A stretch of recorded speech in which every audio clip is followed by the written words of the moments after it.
Hey guys, in this video I'll show you how to enter a BetMGM promo code. If you find this video helpful, please leave a like and subscribe to the channel. In saying that, let's just jump straight into the video.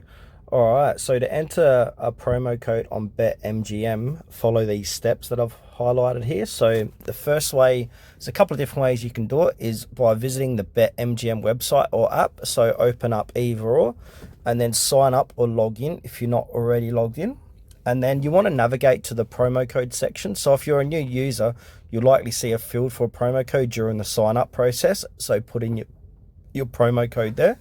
For existing users, go to your account settings or the promotionals page, where you might find an option to enter a promo code. And then from there, enter the promo code exactly as provided. Promo codes are case sensitive, so be sure to enter it correctly. And then confirm and submit the promo code. You may receive a confirmation or see the bonus applied to your account, and then claim your bonus. So follow any additional instructions to claim your bonus or promotional offer. If you have any troubles, BetMGM's customer support can assist with promo code issue.